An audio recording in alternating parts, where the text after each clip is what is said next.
Fakultas Manajemen Keuangan, Bapak Fajar Sumantri, SE MBA AWM, serta teman-teman yang kami cintai.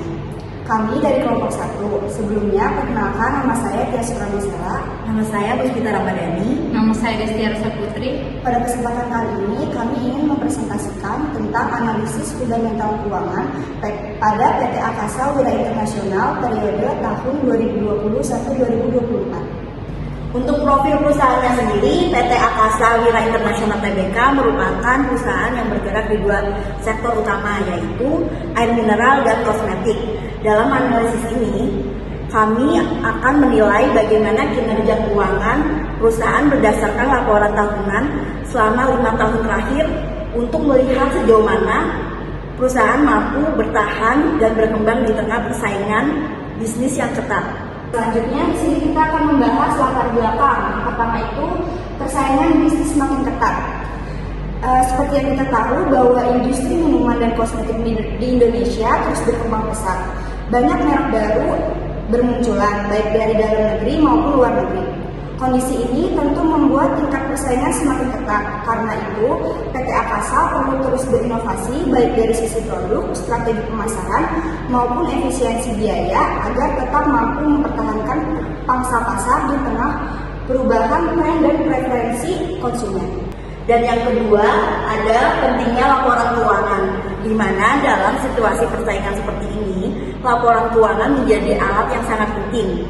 Melalui laporan keuangan, kita bisa melihat gambar jelas mengenai kondisi perusahaan, mulai dari aset, kewajiban, hingga ekuitas.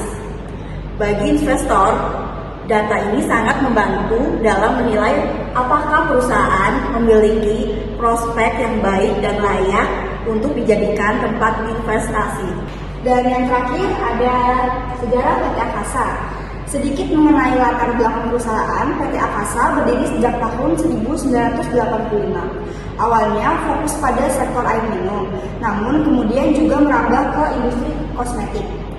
Dengan pengalaman yang cukup panjang, PT Akasa berhasil menjadi salah satu pemain penting di kedua sektor tersebut dan terus melakukan ekspansi untuk memperkuat posisinya di pasar. Nah, selanjutnya ada rumusan masalah dan tujuan. Berdasarkan latar belakang tadi, penelitian ini memiliki beberapa rumusan masalah dan tujuan. Yang pertama, kami ingin menilai kinerja keuangan PT Akasa Internasional Tbk pada periode tahun 2020 dan 2020 sampai 2024. Kedua, menganalisis rasio-rasio keuangan yang berpengaruh terhadap kondisi perusahaan seperti rasio likuiditas, rasio solvabilitas, rasio profitabilitas, rasio aktivitas, dan rasio pasar. Melalui analisis ini, diharapkan kita dapat memahami seberapa kuat fondasi keuangan PT Akasa Internasional Tbk dalam menghadapi tantangan-tantangan bisnis di masa depan. Baik, yang berikutnya, pada bagian ini saya akan menjelaskan tentang landasan teori yang menjadi dasar dari penelitian kami. Dalam analisis fundamental keuangan, kita perlu memahami beberapa komponen penting. Yang pertama, ada definisi laporan keuangan, yaitu sumber utama informasi mengenai kondisi dan kinerja perusahaan. Kemudian, kita menggunakan beberapa rasio keuangan untuk menganalisisnya, mulai dari rasio likuiditas untuk mengukur kemampuan perusahaan memenuhi kewajiban yang jangka pendek. Dan selanjutnya rasio solvabilitas untuk melihat sejauh mana perusahaan mampu memenuhi kewajiban jangka panjang. Lalu rasio aktivitas yang menunjukkan seberapa efisien perusahaan menggunakan asetnya. Dan rasio profitabilitas yang menggambarkan kemampuan perusahaan menghasilkan laba. Dan terakhir ada rasio pasar yang digunakan untuk menilai kinerja perusahaan dari sudut pandang investor. Selanjutnya, untuk metode penelitian ini menggunakan pendekatan deskriptif kuantitatif. Tujuannya adalah memberikan gambaran yang jelas tentang kinerja keuangan PT Akasa Wira Internasional Tbk. Data yang digunakan diambil dari laporan tahunan Bursa Efek Indonesia atau disebut BI selama periode tahun 2020 dan sampai 2024.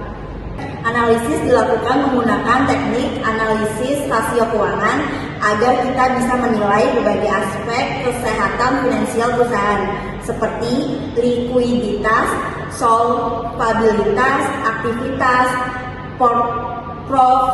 profitabilitas, dan pasar. Dengan metode ini, hasilnya diharapkan dapat memberikan gambaran yang objektif tentang kondisi keuangan perusahaan. Dari penelitian yang kami lakukan, kami mendapatkan hasil dan berikut pembahasannya. Yang pertama, ada rasio lancar meningkat. Dari hasil analisis dapat dilihat bahwa rasio lancar perusahaan mengalami peningkatan dari 2,97 menjadi 4,04. Artinya, perusahaan memiliki lebih banyak aset lancar dibandingkan kewajiban jangka pendeknya. Dengan kata lain, kemampuan perusahaan untuk memenuhi kewajiban jangka pendek semakin baik. Peningkatan ini menunjukkan kondisi likuiditas yang positif dan menandakan manajemen mampu menjaga keseimbangan aset lancar dan utangnya dengan cukup efektif. Dan yang kedua, ada likuiditas stabil. Pertama, dari sisi likuiditas, kondisi keuangan PT Akasa Wira International Tbk tergolong stabil. Quick ratio tetap stabil, perusahaan tetap terjaga, artinya kemampuan perusahaan dalam memenuhi kewajiban jangka pendeknya cukup baik, meskipun tanpa bergantung pada persediaan. Selain itu, cash ratio juga menunjukkan posisi keuangan yang sehat dan memperkuat kemampuan perusahaan dalam menjamin kewajiban jangka pendek. Jadi secara keseluruhan, likuiditas perusahaan bisa dibilang stabil dan terkendali. Hasil berikutnya yaitu penurunan pada rasio utang. Dari struktur model terlihat adanya penurunan rasio utang. Debt to asset ratio turun dari 26,9% menjadi 16,2%, yang menandakan perusahaan semakin mengurangi ketergantungannya pada utang. Begitu juga dengan debt to equity ratio yang berkurang dari 36,8% menjadi 19,4%, yang menunjukkan struktur modal yang lebih sehat. Selanjutnya, profitabilitas meningkat, di mana net profit margin meningkat cukup signifikan dari 20,17% menjadi 26,96%, menunjukkan bahwa perusahaan semakin efisien dalam menghasilkan laba. ROA dan ROE yang stabil di atas 18% menandakan profitabilitas yang konsisten dan berkelanjutan. Yang berikutnya yaitu efisiensi operasional. Dari sisi efisiensi operasional, perusahaan juga menunjukkan kinerja yang cukup baik. Turnover persediaan berada di kisaran 4 kali dan turnover piutang sekitar 6 kali. Angka ini menunjukkan bahwa manajemen cukup efisien dalam mengelola persediaan dan piutang. Selain itu, aset turnover yang mencapai 70-78% juga menandakan bahwa penggunaan aset perusahaan sudah cukup efektif dalam menghasilkan penjualan. Selanjutnya ada rasio pasar positif. Dari sisi rasio pasar, hasilnya juga cukup positif. Price earning atau PER stabil di kisaran 80-83%, menunjukkan kepercayaan investor terhadap kinerja perusahaan. Selain itu, market to book juga meningkat dari 1,7 menjadi 6,4, yang berarti pandangan investor terhadap prospek saham semakin positif. Dari analisis yang kami lakukan, kami menyimpulkan bahwa kinerja keuangan PT Akasa Wira International Tbk secara umum stabil dan sehat, likuiditas tinggi dan solvabilitas yang kuat. Profitabilitasnya tetap positif dan konsisten, serta investor masih menunjukkan kepercayaan tinggi terhadap perusahaan. Jadi, secara keseluruhan kondisi keuangan perusahaan berada dalam posisi yang sangat baik.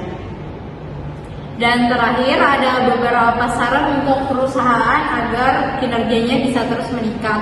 Pertama, tetap menjaga efisiensi biaya operasional agar profit tetap maksimal. Kedua, melakukan inovasi produk terkini supaya tetap kompetitif di pasar. Dan ketiga, memperkuat strategi pemasaran yang lebih efektif agar penjualan bisa terus tumbuh. Dan yang terakhir, perusahaan perlu memperhatikan analisis variabel eksternal seperti kondisi ekonomi dan tren industri untuk mengantisipasi resiko di masa depan. Sekian presentasi dari kelompok kami. Kami berharap presentasi ini memberikan wawasan yang berguna tentang kinerja keuangan pada PT Akasawira International Tbk. Mari kita dukung pertumbuhan perusahaan dengan pemahaman yang dalam tentang analisis fundamental. Wassalamualaikum warahmatullahi wabarakatuh.